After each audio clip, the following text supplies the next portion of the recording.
I don't know if it's on. We didn't pay the bill, dang it. No, that was on one we put on pause. Yep.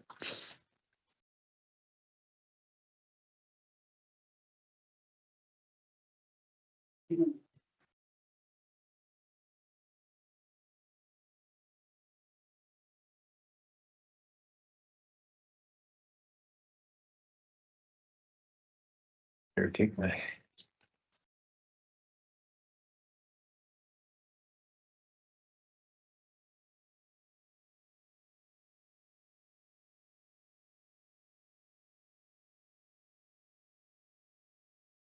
And then if you look, Do we have any changes before we go off the record? Do we have any changes to the itinerary? I don't think so.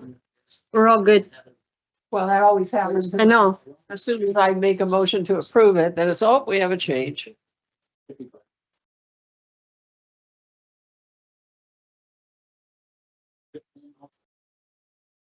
Yeah, you took that. Yes. It'll flood. well, we need some moisture. Yeah.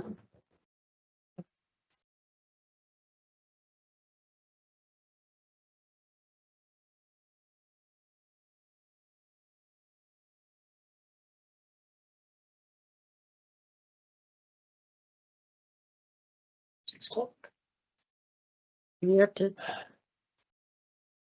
What clock are we gonna go by? Right here. I got 6 o'clock. Want to thank you all for coming to and attending our regular Yankton County Commission on April 21st. You would make sure your cell phones are on mute and remove your caps and join me in the Pledge of Allegiance. I pledge allegiance to the flag of the United States of America and to the republic for which it stands, one nation under God, indivisible, with liberty and justice for all.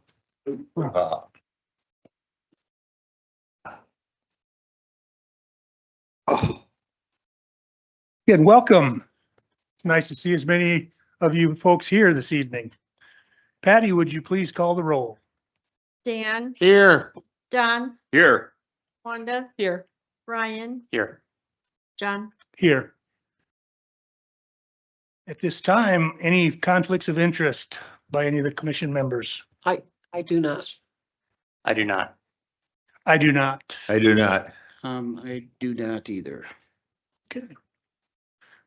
This time I'd take a motion to approve our agenda. I'd move to approve the agenda as published.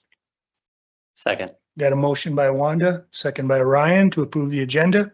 Further discussion? Hearing none, all in favor, aye. Aye. Opposed, nay. Motion carries. Now's the time for public comment. Public comment is a time for persons to address this body on any subject. No action may be taken on a matter raised under this item of the agenda until the matter itself has been specifically included on an agenda as an item upon which action will be taken. Each person has up to 3 minutes to speak. There shall be no personal attacks against members of this body, county staff, individual, or organizations. The chair has the authority to enforce this policy. Failure to adhere to these rules may result in forfeiture of the remaining speaking time. I see we have one name on the list, Mr. Ray L. Welcome, sir.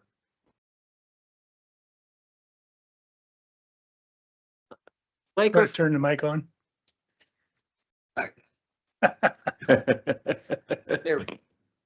It's a trick. Yeah. Good evening. Ray Up, 4th generation hog and hay producer. I've been reading on your task force and I have concerns in this regard.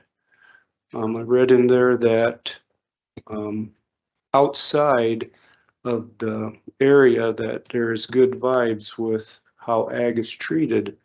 And having been to many commodity meetings, it's not quite a true statement.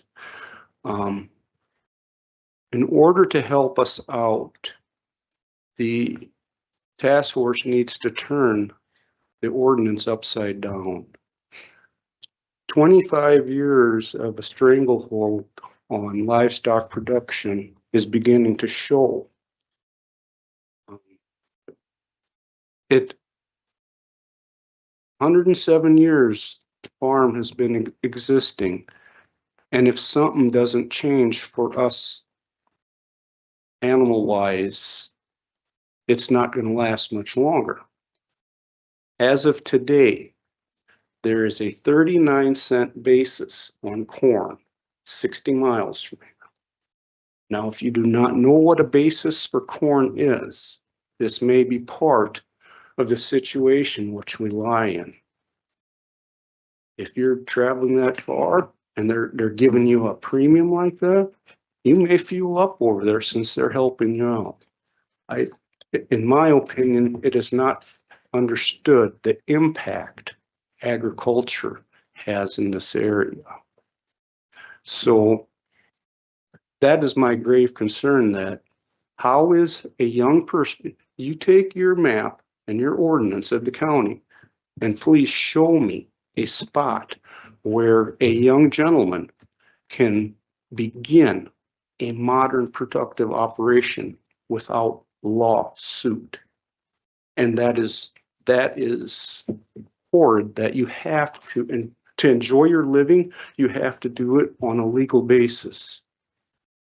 This isn't right. And we are more than willing to help our county out. We need roads to travel our commodities on. For many years, we've heard that, well, we got Brazil over the barrel because of infrastructure. Where are we at when you read the paper? We're going to grind up roads. That's not helping us as producers out. So I think you folks really need to look hard into the value of livestock industry and what it can do in small business and what having. One final comment is Governor Rounds had it straightforward. We do not need government to tell us what to eat. A proud producer of powerful protein, I'm not scared of them people. If you want to eat slop, go eat your slop. That leaves more for the rest of us. Keep the governments, the talents are sunk in deep the way it is. We don't need any more blood extracted over being told what to eat. Help us out in that. Thank you for your time. Thanks, Ray. Thank you, Ray. Anyone else wish to speak during public comment? Seeing none, public comment is closed. And we have Register of Deeds is next. I think Brian is here and ready and roaring to step up to the mic. Thank you, Mr. Chairman. Commissioners, good evening. So it's time for the first quarter report. I'll go over some of our numbers. I changed one thing in parentheses next to the figure for this year. I've put the variation or the change compared to last year in the first quarter. So we had 1,383 cash transactions. That's an increase of 175 from the year or the quarter before, first quarter last year. 317 birth certificates, 325 death certificates, 19 marriage licenses, 222 deeds. That's an increase of 22. 203 mortgages. That's an increase of 82. So, and then mortgages paid off, we had 180, which is an increase of 53 compared to the first quarter a year ago. Getting down to our fee collections, we did well. We had $40,252 in transfer fees collected in the first quarter, which reflects the fact that we had 40.3 million in real estate sales in the first quarter. We also had 34,777 in regular fees, and overall, we have almost a $10,000 increase in our revenue compared to the first quarter of 2025. So it's good first quarter, busy first quarter. We actually had our best ever February, and when I say best, I'm talking about revenue collected. Mm-hmm. Yeah, second best March we've ever had. And Still a week to go, but it appears we're going to have the best April we've ever had. So we're on track for a good year. January was just so-so, but those other three look really good. Last year, you might recall me saying that we set an office record by collecting 188,000 in transfer fees based on 188 million in real estate sales for the county. And that broke the old record by 12 million. I won't be surprised if we break it again this year. Right now, we're running about 7 million ahead of last year at this time. Is that for real estate sales? Right, that's just strictly real Yeah, estate and I sales. think that's indicative of a good, healthy market that, you know, we're seeing that. So I Yeah. appreciate you pointing that out. I mean, interest rates aren't low, but property's still moving. As noted in my report that you have, the Register of Deeds office spent 24% of its budget through the first 25% of the year. I expect to finish the year about 6,000 below budget. And that doesn't sound like a big deal, but you have to remember I had a 0% increase in my budget, and that was a lean budget. So if I come in 6,000 under, that'll be a mild achievement. I have been studying current and past county budgets to review some spending patterns. I looked back 20 years ago when I first started as register, and my average annual budget increase over those 20 years is 3.9%. And the same is true, about that same amount would be true of the auditor, treasurer, director of equalization, and most others. Most department heads understand that's where they have to be because county revenue generally only grows about 5% a year. Can't spend more than you have, not for long anyway. And when I was on the county commission 25, 30 years ago, we would ask the auditor to email department heads before the budget process. And yes, we did have email back then, and it's already pretty popular. But we basically told them we cannot approve budget requests that increase more than 5% because, and county department heads understand that we're capped in this state. You know, we have limited county revenue options. We have to live within our limits. And we have limits, frankly, that the city and state does not have. They have much more revenue, diversity, and flexibility. So we can usually not pay as much as those entities for similar positions. Now, I've been monitoring the balance of other county budgets as well. We have about 30 different budgets, and I've heard the commission express in the past that they're never really sure where they're at with some of those budgets. So I've started monitoring them. And through the first quarter, almost all of them are at a pace that will keep them at or below budget by the end of this year, which is significant because it was a tight budget. And I'm going to use the county commission as an example. You spent 30% of your budget through the first 25% of the year, but that doesn't concern me because you paid 3 big once-a-year bills in that first 3 months. You had your association dues of about 6,000. You had your annual insurance premium, and the big one was a $24,600 payment to the Department of Legislative Audit for the last audit. That's a bill you only actually pay every 2 years. So I would say you're actually in pretty good shape, even though it would look like you're 5% over. Bottom line is that 33,000 of the 57,000 you spent so far were for areas that are completely paid for the year. So I expect, unless you're all planning a spring trip to Hawaii, I expect you're going to be back on pace in the second quarter to finish below budget. A couple of budgets are not looking good to date, and we talk about these two a lot. Court-appointed attorneys and poor relief. Of course, those are two responsibilities you have very little control over. At the pace through the first 4 months of the year, it would appear court-appointed will actually end the year 137,000 over budget. So we're thankful for all those that are going to finish under. And the poor relief, it looks like at this current pace will finish 31,000 over budget. And that's not good, but those budgets should be offset. Well, one example would be juvenile detention, currently projecting to come in at 224,000 below its $410,000 budget. So that'll offset those two. I want to talk about pooled cash. Pooled cash report for March in your packet shows us at 4.4 million, which is a very familiar place to be at this point. I went back 5 to 10 years to check how our current general fund balances compared to those years before our balances were skewed by the COVID money. And I averaged the March 31st general fund balance from 2015 to 2020, and it came out to 4.4 million, which is essentially exactly the same place we're at today. And you folks know a county general fund is going to fluctuate over the course of the year. There's a predictable rhythm to it. And ebb and a flow on March 31st and September 30th, those are normally our two lowest points of the year. And April 30th and October 31st are typically our two high points of the year because that's when we collect the majority of our property tax revenue. I have been hearing for the last 18 months that Yankton County has a $3 million budget deficit, and I wanted to give you my take on that. Now, that seems to be based on the idea that transferring unspent end-of-year funds to the next budget is evidence of a funding shortfall. But it's never mentioned that most of that applied cash is restored, replaced, replenished, take your pick, by the end of the year and is again available for transfer the next year. If you think about it, using transfer amounts to determine our actual deficit would mean that we had $3 million plus deficits in 2015, 16, 17, 18, 19, 20, and 21. And had we actually had $3 million deficits in all those years, we would have run out of money years ago, but it's restored by the end of the year. It's sort of a rhythm to it.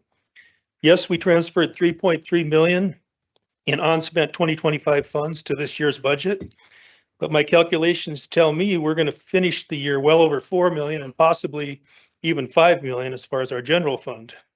And that will be again available to transfer. Two things to keep in mind: we never spend all of our budget, at least so far, and we always estimate our revenue very conservatively.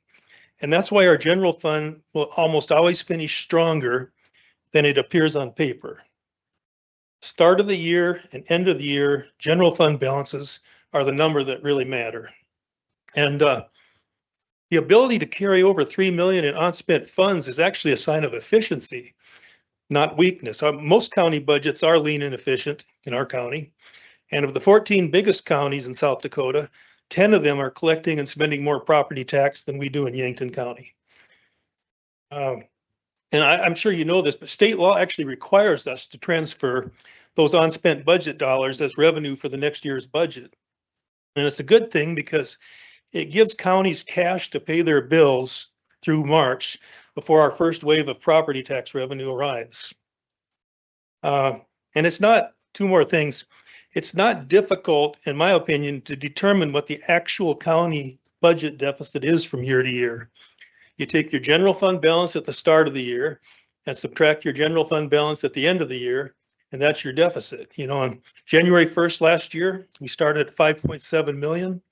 December 31st, we were at 5.1 million. So you can see our deficit was about 600,000. It was actually exactly 595,000, not 3 million. $595,000 deficit is not good, but there were reasons for it that are correctable. And the budget cuts you made last December are going to go a long way in correcting. Thank you. Thanks, Brian. Thanks, Thank Brian. you. Any questions for Brian? No, I just, I think that would be very valuable if you would go in and maybe present to the financial task force. And I with your experience, I think that'd be really great unless anybody. Actually, Brian has agreed to attend or be on our committee. Okay, so great. I'd like to announce that actually tonight. Sorry, yeah, I mean, I'd welcome you to really both committees with your experience. I think it's very valuable and I appreciate you're always willing to step I up. appreciate the appointment. When you're doing this management, how do you account for accounts payable and accounts receivable when they aren't addressed? Well, I'm just going by what we spend and what we receive. As far as any outstanding balance So due, you aren't paying any attention to that? well, I'm not saying I'm not paying attention to it, but it's Well, how would you tell, Brian? well, it's on paper, you know, we have a certain amount of taxes we don't collect. It's not substantial. Taxes are little, We're not going, collected. there's always going to be a bill or two, you know, that aren't paid at the end of the year that we're going to have to pay the next year, but How those about things, the road department purchases $1 million worth of gravel in December? I don't think we did that this year though, did we? I'm just saying, the issue is how do we do it? And And when you don't track accounts payable and accounts receivable and inventories, you don't know where you're at. Mhm. I would add that, like for instance, this, Stone Church Bridge, we're gonna get a $7 million bridge for a $1.4 million expenditure on our part. That's a pretty easy thing to sell to to the public, and that's an area I thought might have been, ripe for an opt-out proposal. Well, thank you. Make a motion to approve the Register of Deeds quarterly report. Second. Got a motion by Dan, second by Wanda to approve the first quarter Register of Deeds report. Any further discussion?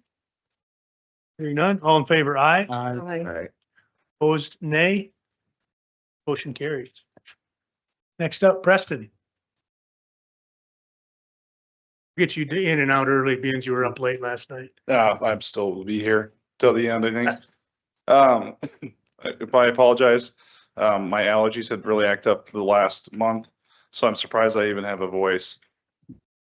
What I'm gonna hand out to you guys, what's not in your packet is I did have, some of my staff.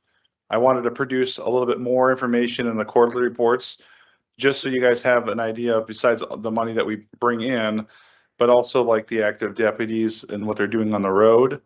The civil process part of it, and then also what the jail is doing for the number of inmates that we bring in. And it's just more of a shocking number when you see it on paper versus, the not seeing it, I guess. So let me get this out for you.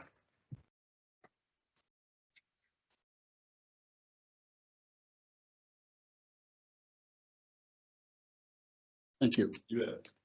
Thank you.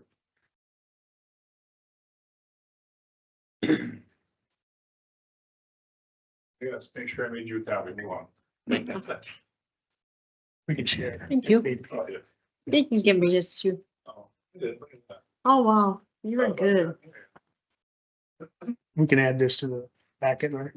Yeah, you still in there. The first part here, you look at the 2026 quarter one jail report statistics.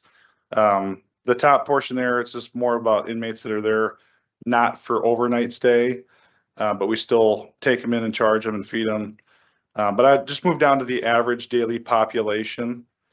So the report shows our jail average daily population for the period from January 1st to April 21st. So I'm skipping ahead a little bit. The jail housed a total of 11,722 inmates for the days. When you divide that total number of days in the period, it comes out to an average of 105.6 people in custody at any given day. And we house up to about 120. The midnight count is the census number of who is left standing at midnight. If a loved one really loves you, they'll come get you at some point. But just want to leave that out. Or not. Or not, yeah. But as an average daily population, you can see the breakdown for Yankton County for total inmate days. For Yankton County, we had 4,951, which is 42% of the inmates that are staying with us are from Yankton County or charges. Now, the city of Yankton has 3,149. Their number is lower usually. And the reason why is because they get charged at a state level. So that's where Tyler's office would come and have to prosecute under the state. So even though it's a city of Yankton charge, they get prosecuted at the state level. So if somebody doesn't show up, it may turn into a bench warrant, or if we have grand jury, it turns into a warrant. Then it automatically comes underneath, it falls underneath the Yankton County. So that's why our numbers are a little higher. Normally the city of Yankton would have way more than us, but since it's charged at a state level, that's why it's ours. You look at the combined between the two of them, it's 8,100, which is about 69% of our inmates that are in there are from Yankton County or the city of Yankton. Below that, 2,226 for the first quarter are U.S. Marshals. So that makes about 19% of our inmates. Bonham County right next door, which they are proposing to look at maybe building their own jail over there. I think maybe a 40 bed or 30 bed. Maybe Dan would know. I don't know. They don't, I don't think they know yet. Yeah, so they're looking at their own, but you know, we, about 2% we house for them. And then, the DOC court services, and this number stands out to you at 5%. A reason sometimes the Department of Corrections or court services would put a detainer out for somebody is because we've already got a local charge on this, on the individual. So if there's a parolee, and they've committed a crime locally, boom, we'll shoot up to the Yankton County and City of Yankton housing. Those come from those, and I try to explain this to John a little bit, is that the Department of Correction won't necessarily pay for that specific person for that day because yes, they violated parole, but they committed a local crime. And so that's on the Yankton County taxpayer dime. But it's also true though, if they would have likely served their full term instead of being paroled early, they wouldn't be here committing crime as well, right? Yeah. So the state, but when people are paroled early, right, and they come to the community and they haven't served their full sentence, you know, the state is saving money getting that person back out, and you hope they turn their life around, but maybe that's not always the case. Yeah. So. And you can go back to Senate Bill 70. I think this is back in 2017 and 2015. I can't recall. But individuals that are on parole, way back when I first started law enforcement, they did something wrong, boom, they got sent back to the penitentiary. But that's not the case. So I just want to point out the DOC court services for probation. It's a very, very small percentage of what's incarcerated in our jail because it's always being held for local charges. And then the highway patrol, when Prairie Thunder comes into town, that's when we get about 2% there. That's a joke about Prairie Thunder. So, and then also when I took over 3.5 years ago, the average cost a meal, because people have speculations about the sheriff's budget increasing, all, you know, if you look at when I took over office, COVID had just got over. And if you went to the grocery store, you'd be able to see that the cost of everything has gone up. That's including our, you know, the salaries of the employees. We have one of the biggest staffs, but on the sheet here, you can see cost per meal, $2.72 for 3 meals per day. It's pretty cheap, right?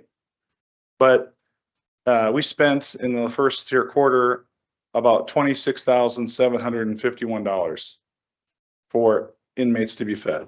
So, and when I took over, I remember I had to cut out hot breakfasts in the morning to make it more feasible to drive down the price of the cost of food, because it was after COVID, it went so high. Okay.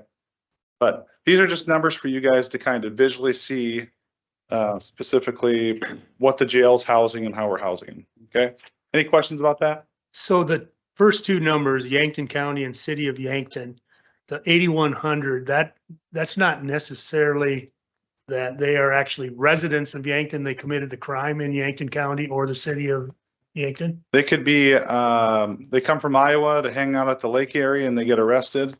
That's, if it's out by the lake, it's a Yankton County crime. Yeah. Right, And then right. the City of Yankton arrests, they eventually get prosecuted under the state. So they could go to Walmart, steal, get arrested. And then that, even though it falls under the City of Yankton, you know, as long as they don't abscond or something, then it could turn into a warrant later on and it falls underneath Yankton County as an arrest later on. But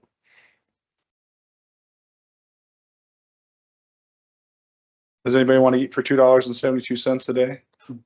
That's an entire day, they for 272, is that per meal? That's yeah, times 3 meals a day. So it's each meal $2.72. So like $8 and some change you Yeah. can feed, that's Yeah, it was what it breaks down pretty to. reasonable. Yeah.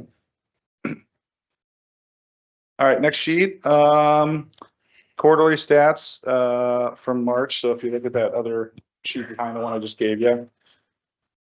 For the first 3 months, for civil process, these are paper services that we have to go out and make an attempt to serve somebody.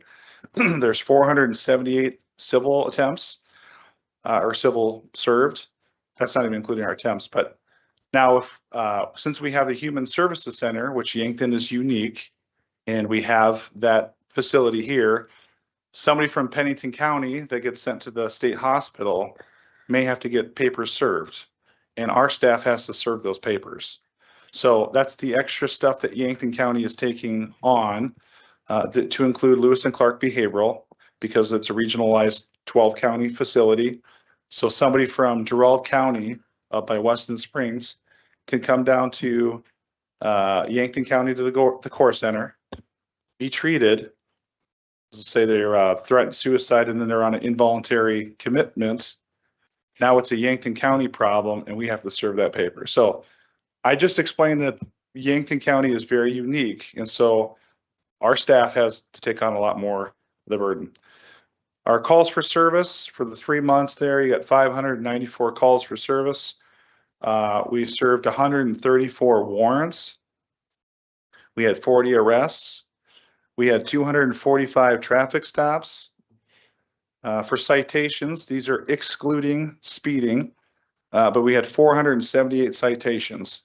Now, if we make an arrest on somebody, we actually write a citation when they come to the jail too. So those are also included. We gave out 344 warnings, so we were very nice to some folks. For speeding, we wrote 59 speeding citations. And then for DUIs, we had 19 for the first quarter. Drug offenses, we had 18. Domestic violence cases that may be involving a spouse, we had 5.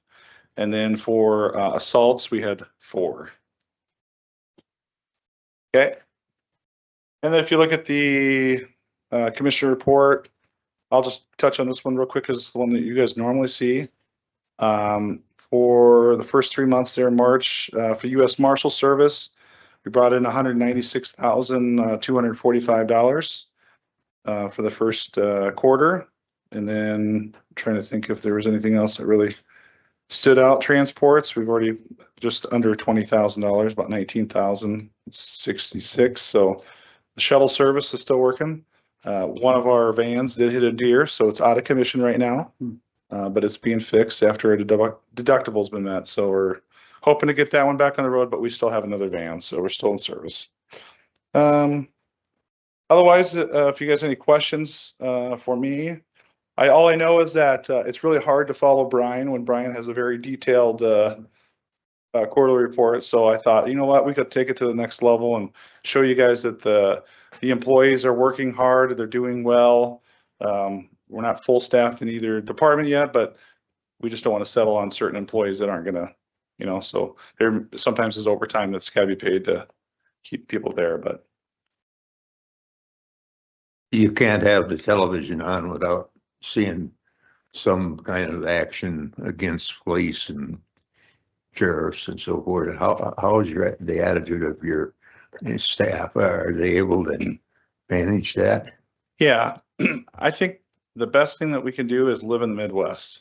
And I'm not talking Minneapolis, but I love living in the Midwest, East Coast, West Coast. It's a different climate out here. People are out there. People here support our law enforcement. There are some people that don't, and they want to, they go to jail. But our region is very, very positive towards law enforcement. So we thank people for the support and supporting our law enforcement. Well, I'd like you to thank your team for the great job that they do. Well, thank you. Make a motion to approve the sheriff first quarter report. Second. Got a motion by Dan, second by Ryan to approve the sheriff's first quarter report. Any further discussion? Hearing none, all in favor, aye. Aye. Opposed, nay. Thank you. Thank you. Thank you. Motion carries. Jeffrey, ambulance. Welcome. Good afternoon. How's everybody doing? All right, got our first quarter report. I did add some extra documents in here to go over some numbers beyond the report this time around, just to dig a little deeper in a couple of things. So call volume was at 606, and that's up 65 from last year for this quarter. That is probably due to the out-of-town interfacility transfers that we've been picking up a lot more of those. So we had 468 transports and 138 no transports. 85 patient refusals and 48 cancels. All of the calls by response area are pretty much the same as they have been for the past couple of years, 83% in the city of Yankton and 3% in the lake area. Everything else is pretty much the same. I did add Sunset Manor just so we can start tracking how many times we're going there. So we went there 7 times. And then you'll also see that we added a section for Irene other, and that's any Irene call that we ran outside of the Yankton County, area, but was technically in the Irene area. So we've done a total of 10 calls in that area since the first part of the quarter. Transfers out of town, we've done 65. Our transfer volume is up about 52% from what it was last year this quarter, so it's up pretty significantly. Claims to waste are 481. Our expenses were 388,361. That's down 13,000 from 2025. Revenue was at 260,738. I wanted to point out that that was a per resident cost of 543. So if you look at the document I gave you that has the first quarter revenue notes, I wanted to point out the first quarter, the first 2/3 of the first quarter, our revenue was down pretty significantly. And the way our ambulance billing works, that's all revenue that for the work we did in November, December, and the first part of January. So that really threw the perception of that number off for us. So what I did is I broke down our average weekly revenue from last year and then broke down the differences in the quarter from when we started doing more transfers and when we weren't. So last year we brought in 20,854 a week for revenue. The first 2/3 of our quarter, we were only at 17,000. So we were projected to be down to 212,000 this year. We started collecting money from all of the volume of transfers we were picking up. So that actually caught us up to where we were last year. Otherwise, we were not looking very good before that. So now the last 6 weeks, our revenue has been averaging 26,000 a week. We're up 25% from what we were last year. So it's a little early to make projections, but we're on track to have a pretty good year if that holds. So calculated that out. My projection for the end of the year, we're going to be close to 1.3 million for revenue this year if we stay on track with where we're at. So that's up a couple $100,000 more than we were last year. We did break down the Irene calls. So we're averaging a little over $800 per call. In 2021, we were at $520 or whatever that was. So we're up quite a bit from what we were doing before. I did give you guys some data that we hadn't really been tracking last year or the last few years. So I broke down the average invoices versus the collected revenue. We know that we make about $550 per call on average for everything, but I broke down each specific type of call so you can see what we get. So 911 calls, we're invoicing out $1,170. We're only collecting $349 out of that $1,170. So it's a pretty low amount. Jeff, you said that last time that the federal government increased that's the reimbursement rate from insurance. Was that like 2008 or something? Or when's the last time? You're talking about the CMS rate. Yeah. Yeah, the CMS rate has not changed in a long time. Yeah. I think 2008 was the last time we had an update in our CMS rate. So we're still getting paid, rates from way back when. Our out-of-town transfers, we're collecting a little over almost $1,100 in revenue for every time we run an out-of-town transfer. And this is actual numbers from this year. So I pulled all of this data from this quarter. The Irene nursing home, that's in there too. And then I also broke down the costs. Our costs, like in town for a 911 call, is $31.34. So we don't have a lot of costs to run a call in town. I added labor. So if we call in an additional crew beyond the call that we would, the crew that we have on staff, you can kind of see what that additional cost is for us. And then we had a budget overage last year. So I put together a report on that budget overage to give to you guys. So there's an accounting of what we found in that budget overage. So I just wanted to give that ahead of our budget time this year. So you understand that some of those mistakes that were made in that budget from that year are going to carry forward to this year that are uncontrollable. We've done a pretty good job at mitigating that this year. So our personnel expenses budget is only over less than 0.5% right now for this quarter. which is a lot lower than I was expecting it to be based on how we ended up last year. So we've worked hard to move our schedule into a place where we're not creating overtime where we don't need to and stuff like that. So that's all I have for you guys. Do you have any questions for me? Yeah, one question. I'm not sure why, but I get an email almost on a weekly basis that tells who has been checked in to the Human Service Center and who's been checked out. Okay. And I'd say 99.9% of them are for sexual harassment or other sexual crimes. Do you end up seeing those come back in then? Sometimes. Yeah, sometimes we do. I couldn't tell you how many times though. It's not super often. Do they get out of town or do they? I'm not sure.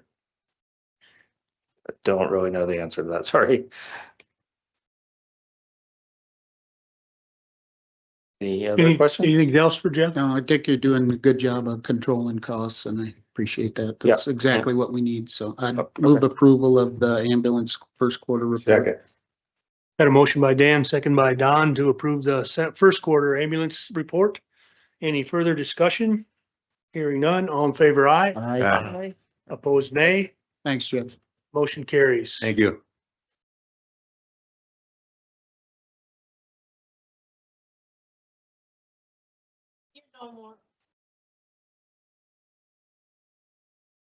Vacate a plat.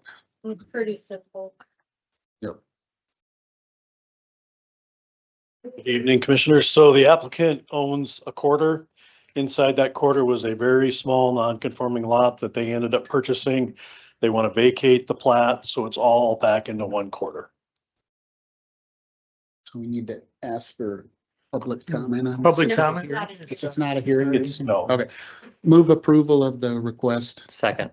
Got a motion by Dan, second by Ryan to approve the plat vacation. I keep thinking that's vacation and not. Any further discussion? Hearing none, all in favor, aye. Aye. Opposed, nay. Motion carries.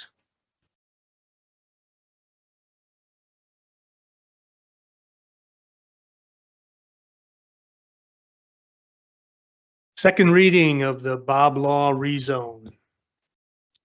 Thank you. Applicant is requesting to rezone a parcel zone low density residential, rural residential district R1 to moderate density rural residential district R2 per Article 18, Section 1809, Article 20, Section 2003. Said property is legally described as the northeast quarter excluding 8.5 acres south of the highway and excluding list addition and excluding Lot B in Section 10, Township 93 North, Range 56 West of the 5th PM, Yankton County, South Dakota. Mr. Law owns approximately 136 acres between Highway 314 and 23rd Street. And he's asking to rezone so that he can hopefully build some affordable housing. This time I'd open up public comment on this issue. Seeing no one jump up and run up to the microphone, public comment is closed. Mr. Chairman, I move approval of the rezone as presented. A motion by Dan to approve the rezone. Can I get a second? Second. Second by Don. Any further discussion? Yeah, just further discussion. I think this is a real positive move for the county for long-term. We are opening up some land for, maybe it's not as affordable as we like, but single-family homes for residents. And when we have more of those available, we can get more people moving to our community and our kids coming back. And I think it's a good direction that we're headed. And it's in a good location as well. Very close drive to the county, and I feel it's a positive thing for our community. Kind of add to Dan's comments, like there's 8 houses either being lived in or being in final stages or in some stage of construction out a little bit farther that we approved. Yep. And that's probably going to be, And that's in the Dropsman one? Yeah. Yeah, I mean, that's Craftsman and, eight new Liz. families in our community. Yeah. So, yeah. that's I awesome. did a little figuring the last 3 years, 2 years, 24, 25. The county issued more single family housing building permits than the city. And the valuation was about 2.5 to 3 times higher. So they're Really? building Yeah. nicer houses. So Okay. Any further comments? Hearing none, all in favor, aye. Aye. Opposed, nay. Motion carries. Another plat. Isaac Walton Lee. this is a replat of Megorian's addition in Government Lot 7 and in the southwest quarter of the southeast quarter of Section 7, and of Isaac Walton addition in the southwest quarter of the southeast quarter of Section 7, all in Township 93 North, Range 54 west of the 5th PM, Yankton County, South Dakota, hereafter to be known as Tracks 1 and 2, Megorian's addition in Government Lot 7 and in the southwest quarter of the southeast quarter of Section 7, Township 93 North, Range 54 west of the 5th PM, Yankton County, South Dakota. Would you like an explanation? Yeah. Okay. Certainly. You're all aware where Isaac Walton League is, just past the Jim River, the trap. So they owned a small piece of land where the traps are. They were allowed to use another piece from the other property as their fall zone for their clay pigeons. That property is going to be sold, so they were able to buy that extra fall zone and add it to their current property. So it makes them a little more conforming. Move approval of the request. Second. A motion by Dan, second by Ryan. Any further discussion? Hearing none, all in favor, aye. Aye. Opposed, nay. Motion carries. Another plat, Kirschenman.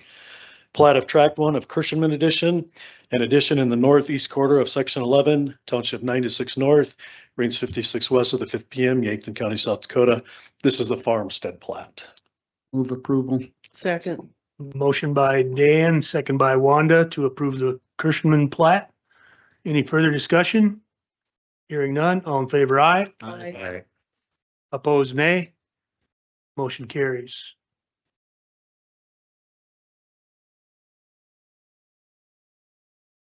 Approve the emergency preparedness plan for the Marindal Dam. How's it going, Paul? Yeah, I need a better mustache.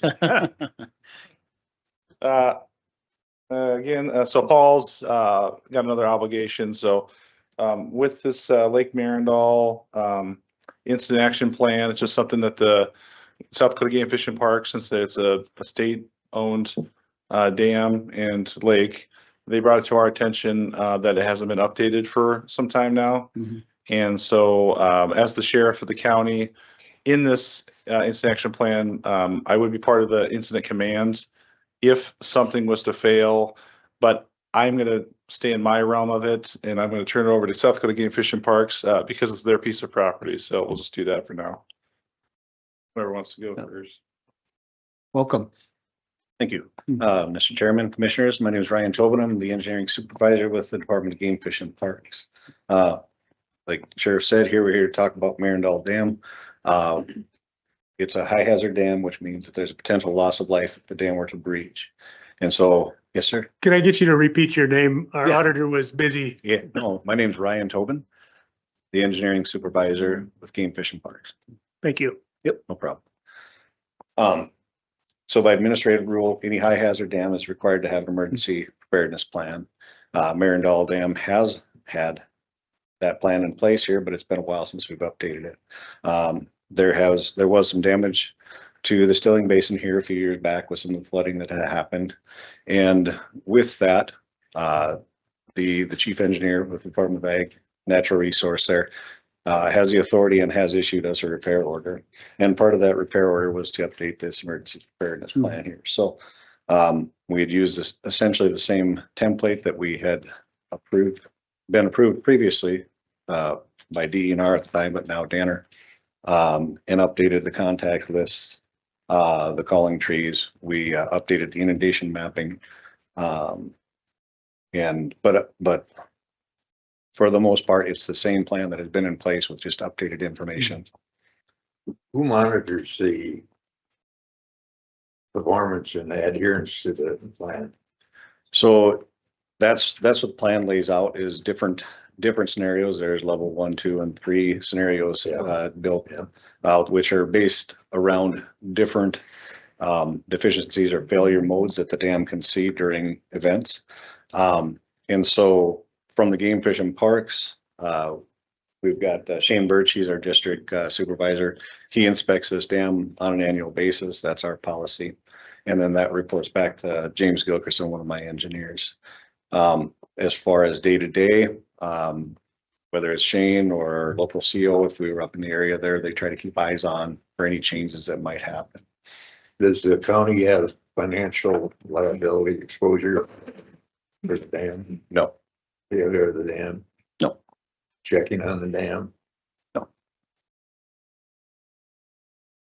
What is the plan? Reading through this, it seems like there's some seepage at the bottom of the dam, and that probably isn't a big deal, but at some point, is that going to be addressed? Because that could degrade the base of the dam and make it more susceptible to an event.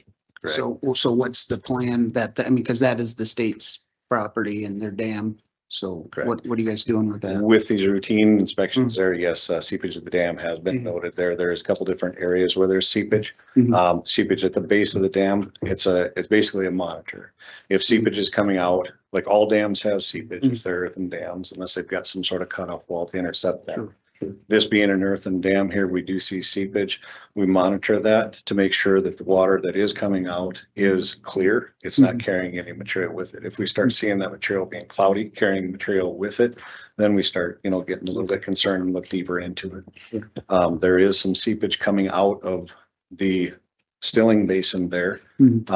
That again, we are monitoring. It appears to be clear. It is a higher volume than what has been noted at the toe of the dam there, Yeah. but it's been a historic issue that's been noted throughout the history of this dam.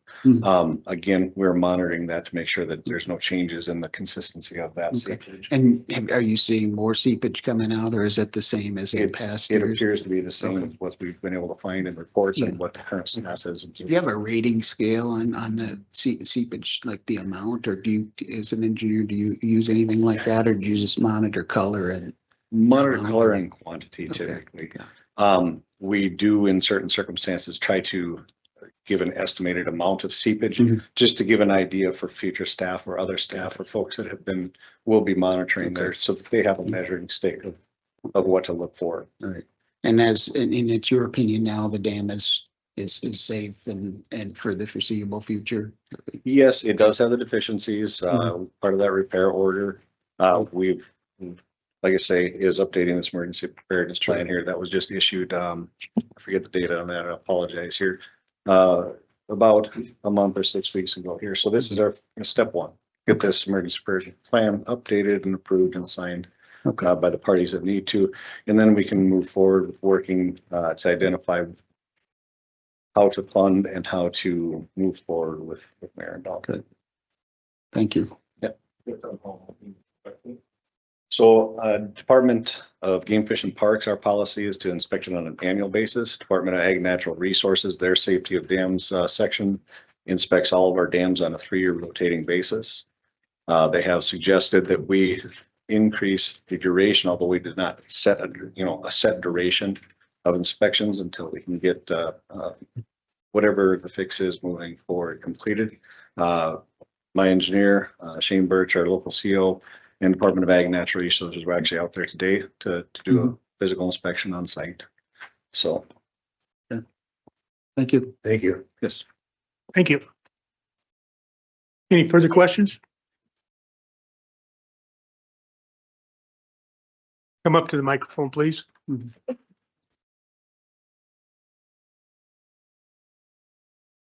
Welcome.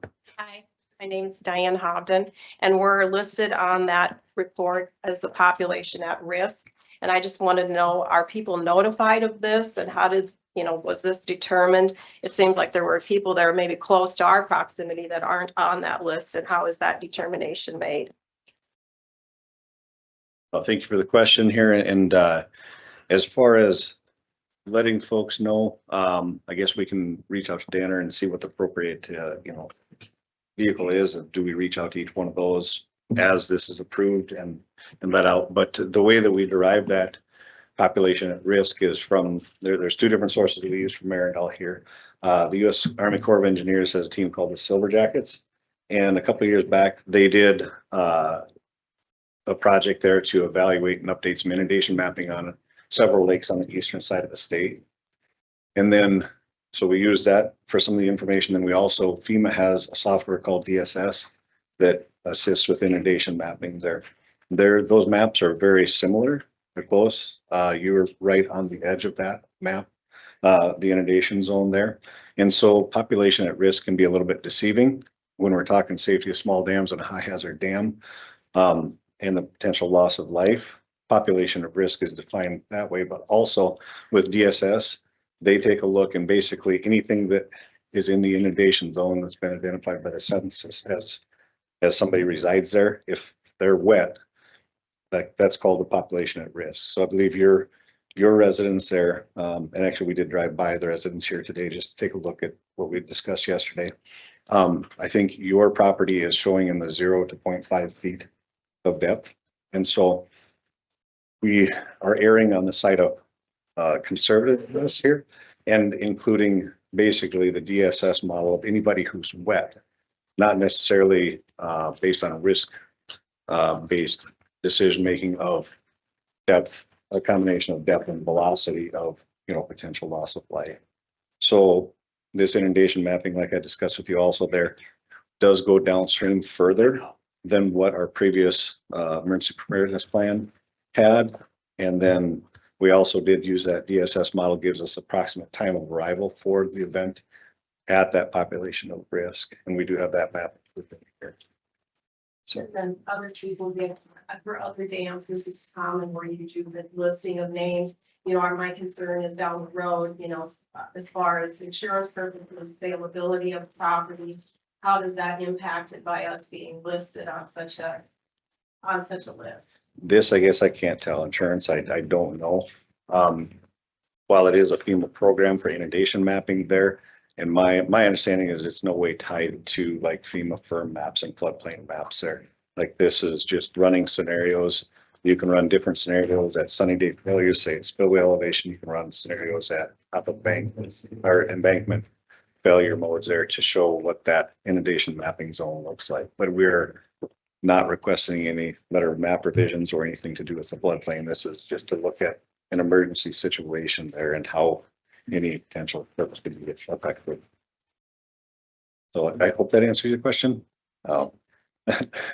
It's not fun seeing your name on a list of population at risk. Sure, let's right. just say that. Well, and that noted, right, like we've talked, James and myself here, as we move forward, we update additional EPPs that we have for other facilities that we have around the state there. We're taking note and trying to, okay, how could we better approach this here? And because one software calls it population at risk, maybe that is the rest or best terminology for that. But so Maybe notification to the people that they're on this list would be nice to know, maybe. absolutely. Yep. Oh, noted. Thank you. Yep. Any other questions? Hearing none, no. I guess one question, obviously, not trying to be presumptive, but if we do get approval for signature, we do have the county emergency manager who would request that we could use digital signatures versus wet signatures, and then we would email this around via Adobe Sign if and when we get approval. I don't have a Is that problem with okay that. with you, Patty? Well, I think, I looked through it, it looks pretty good. I'd say, I'd move approval of the plan. Second. Motion by Ryan, second by Wanda to approve the plan as presented. I'm assuming Danner's got to approve this also. Danner's chief engineer, I believe, signs. Our department secretary will also sign. And then once we get those, we'll distribute signed copies to the appropriate folks. You can keep us posted on any repairs or anything that when like just scheduled for them, because I know you'll have to go through appropriations and have funding for this, correct? That doesn't always happen. It's starting to get out of my lane of, fund it, right? Like my boss finds the money, I build it, right? Okay. But what we have learned is that it is best to keep the public, Yeah. county, the citizens Yep. in tune with what's going on versus, the process goes a lot smoother if All we right. do that. So We I appreciate guess that is our intent, is as we move forward, we'll try to keep all our appropriate parties and up to date and informed. Thank you. Okay, Yes. all in favor, aye? Aye. Opposed, nay? Motion carries.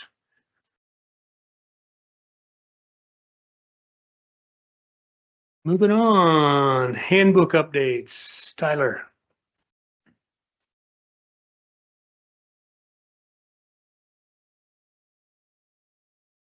Thank you. Tyler Larson, Yankton County State's Attorney. I have for the commission tonight, the request of many entities, 2 handbook updates and then a safety manual policy update. I'll start with the policy update resolution. This was prepared by Gary and Paul. And Paul's not here, so I will do my best to explain it. A couple weeks ago, about a month ago, the county commission approved anti-harassment training that lays out annual training required by county employees.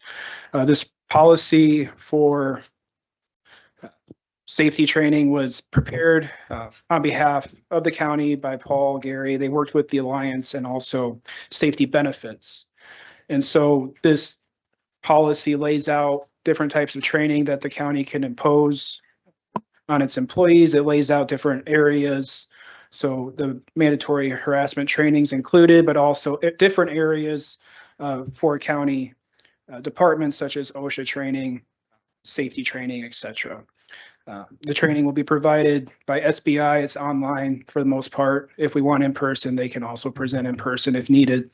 But online, it's easy for the employees to take at their schedule, as their schedule allows. So 3 classes will be required every year. 1 mandatory will be the harassment training, but then the commission or department heads can choose the 2 types of training that they want to impose on their department. So any questions on the policy for the safety benefits resolution? Looked to me like when I read it, it created a lot of exposure to us. If something happens and they haven't attended one of their various training sessions, and who's gonna monitor that? So this resolution and any policy implemented by the commission, the department heads were responsible for making sure their employees take that, their employees sign off on that. When these resolutions are passed, I know we're working towards updating our handbook for the harassment training. And then these proposals here today, once those are done, implemented in the handbook, it'll be distributed to each department. The department heads will ensure that each employee reviews the handbook and signs off on it. So we need to set up a process to monitor the department heads. Because I don't see it getting done, all that training. And obviously, I know there's been talks about a possible HR person being hired by the county. Obviously, if that happens, then HR can obviously be in charge of this type of program. Yep. So any other questions on the safety benefits training policy? And as long as this policy and procedures are followed to the letter, it gives us a break on our insurance and things like that. Correct. Yep, having this policy in place does give us a credit on our insurance. So, that's the first policy. Do you want to vote on each one separately after I present, or do you want to do them all at the end? Everybody I look think at we should do it the- separate. Okay, so just need a motion to approve the resolution 26-3. I move to approve the resolution 26-3. We have a motion by Wanda, Second, second by Don. Any further discussion? Hearing none, all in favor, aye. Aye. Aye. Opposed, nay. Motion carries. Second proposed handbook update. This has been on the agenda for a month now. Is a parental leave policy. Ms. Howie Fox, and I believe Mr.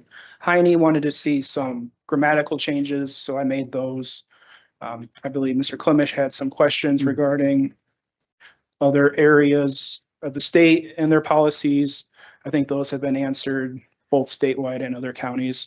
So policy hasn't changed since it's been originally published, other than just grammatical corrections. So if any discussion or questions, I can answer. You just Approval. got a motion to approve I Right. would second.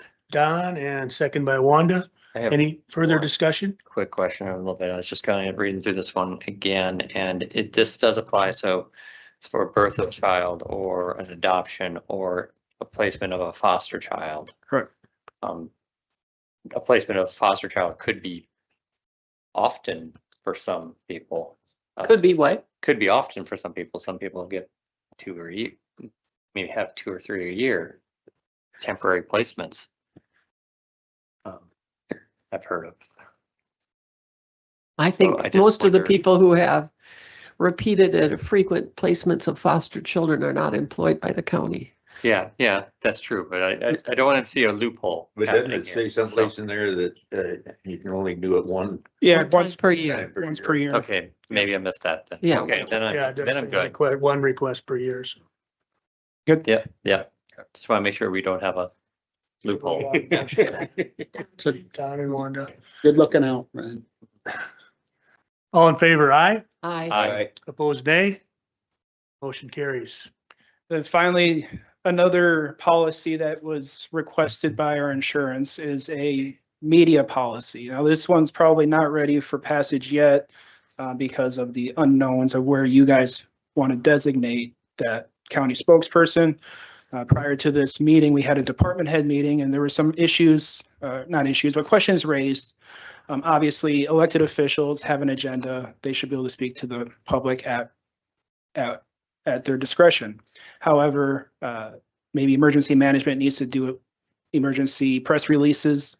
And so I'll leave it up to your guys' discretion, discussion, how you and if you want to implement this policy and who you want to be designated to give comment on behalf of the county. And when you say that, you mean somebody that can speak for the county as a whole? Is that kind of what you're Yeah, thinking? so I think what we're trying to get at with this policy is to not put out statements that could be taken that this is the official statement of Yankton County. So Mhm. I guess the way I look at it, if there's an incident in a department, media catches wind of it, do we want somebody who's not a department head or a supervisor making public statements? So this policy just outlines their, But it doesn't apply to elected, correct. and that's yes. You don't think elected should make comments? I think they should. No, this does not apply. This does not apply to elected. Well, I- Electeds are free to give comment because they have an agenda. When they run for office, they should be able to make comments. So this is only for Yankton County employees and appointed department heads. So, but like I said, if Paul needs to issue a release, is he exempted from this policy? Yeah, he has to speak quite often on stuff, so I think he'd be one example that maybe a separate policy for EM probably would be appropriate, But do we have to make it separate for each department, or can we have each department head be the spokesperson for that department? Now, that's not to say that Mike should talk about something happening in the auditor's office. Yeah. But Mhm. Patty should be able to talk to the press if there's anything comes up during the election. We shouldn't have to, well, she. We shouldn't have she's to elected. change. So this would I really, know. yeah, I this get would be that. like the highway, yeah. VSO, ambulance. But I don't those think we ones. should have to reassign for each Yeah, I department. mean, we can draft a policy where it explicitly lays out the department head can make comments on their department. But we also want to look at the legality of the county. We don't want them making legal conclusions or stuff like that without first consulting with legal counsel. Mhm. So I just wanted to put this out there. This was requested by the Alliance that we put this, correct the Alliance. So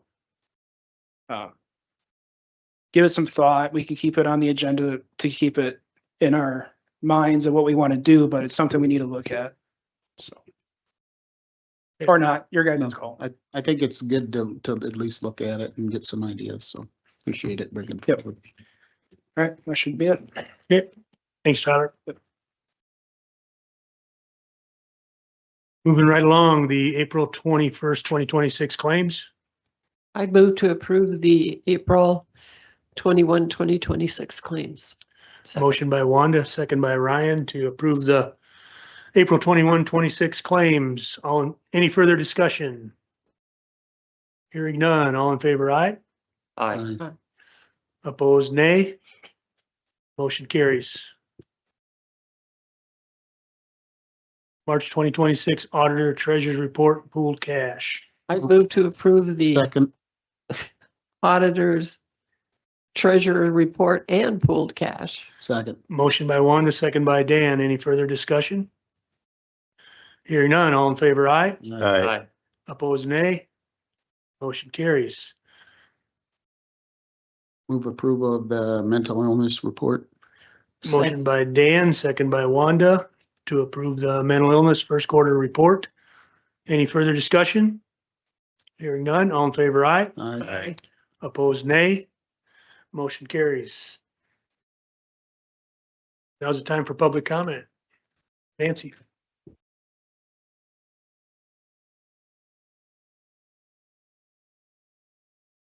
So Nancy Andy speaking as a citizen of Yankton County, 1205 Peyton Lane.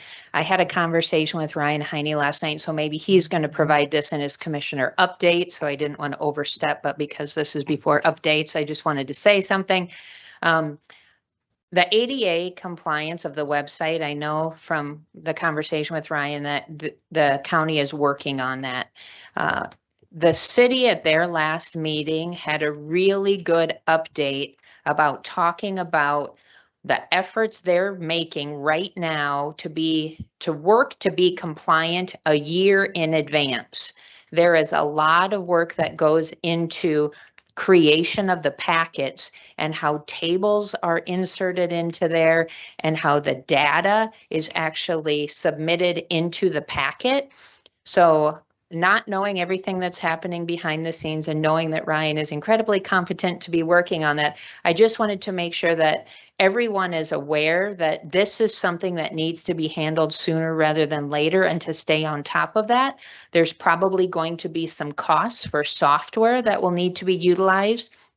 I had a conversation with the city today about some of the costs and how they're exploring different softwares. So maybe there's some collaboration that could come together. If they come up with a really good software, maybe that would save staff time on this end of going through those same efforts.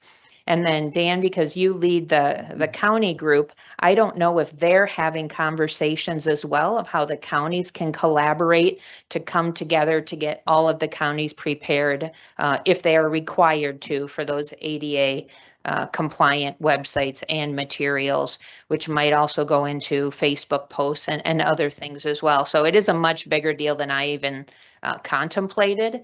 And so I just wanted to bring that to your attention so that it doesn't get lost in the shuffle and it's not a last minute deal.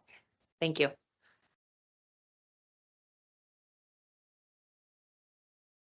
Bob, you want to say something?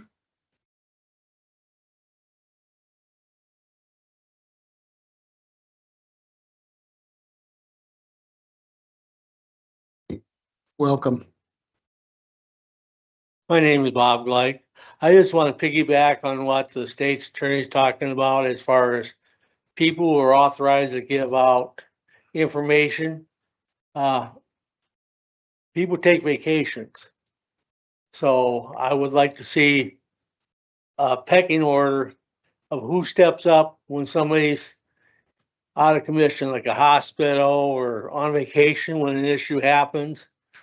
You know, it's something you've got to look down the road because it does happen.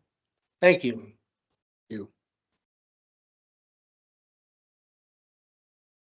Anyone else? I just had one comment relative to that. Doesn't that policy of who can speak up and who can't, doesn't that conflict with I'm having trouble remembering the word that describes the person that complains about or catches somebody doing something wrong in the department. I think you're talking about whistleblower. whistleblowers. Whistleblowers. Yeah, whistleblower, yeah. Well, I believe there are whistleblower laws that would apply, but we can draft a policy to when this takes effect. I mean, we don't want to have a cover up of, an issue. What this is just making sure on the county side, we're not having unauthorized statements made. I think another side to this too is, and I brought that up for our department heads too, is like, we have to craft this policy right so that it's also sort of a protection for our employees. You'll have media out there, they want to get statements, they want to find out, and they're going to dig. Employees that really don't want to get involved, don't want to really be distracted by this, they can refer to like, hey, refer to this person, they're the ones who's supposed to speak. Don't bother me anymore. Mm-hmm. Yes. We are still in public comment sections. Bill Conkling, Deputy Zoning Administrator. As a non-department head, I've had calls from media about things that are going on in planning and zoning with the ordinance. And my first reaction to them is I'm not authorized to give that information because the department heads oftentimes have more information than the typical employee. So I would hope that it would just be department heads and employees were not allowed to talk about any of that. Thank you.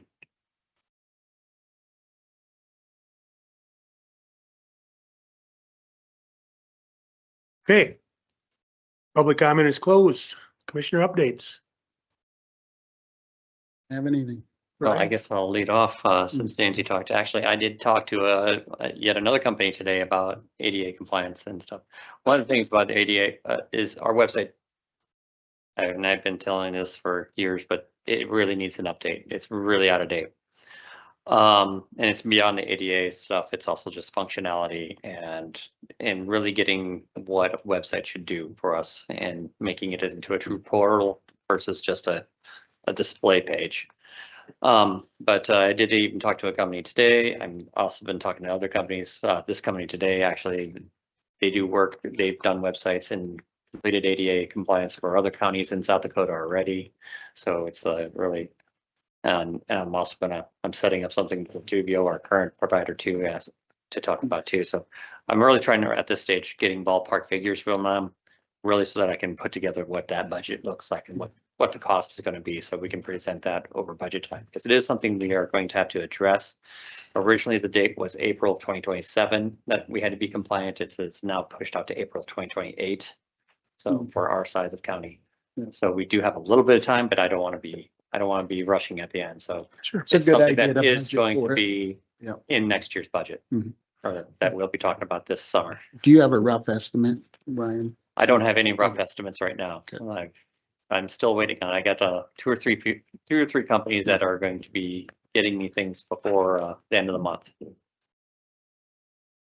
End of this month? Yes. Okay, any further updates? If not, I would need a motion to move into executive session. So move. Second. Got a motion by Don, second by Wanda to move into executive session. All in favor, aye. Aye. Aye. Opposed, nay.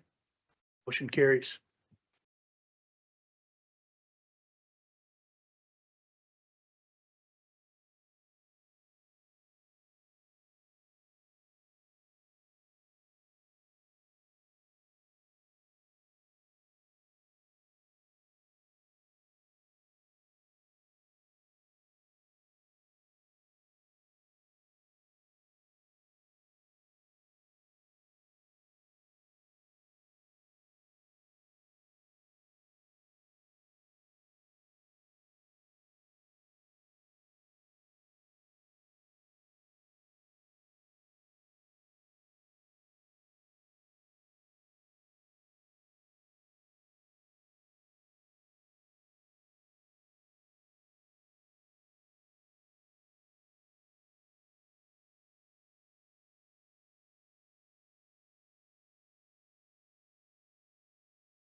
It's signed by the governor.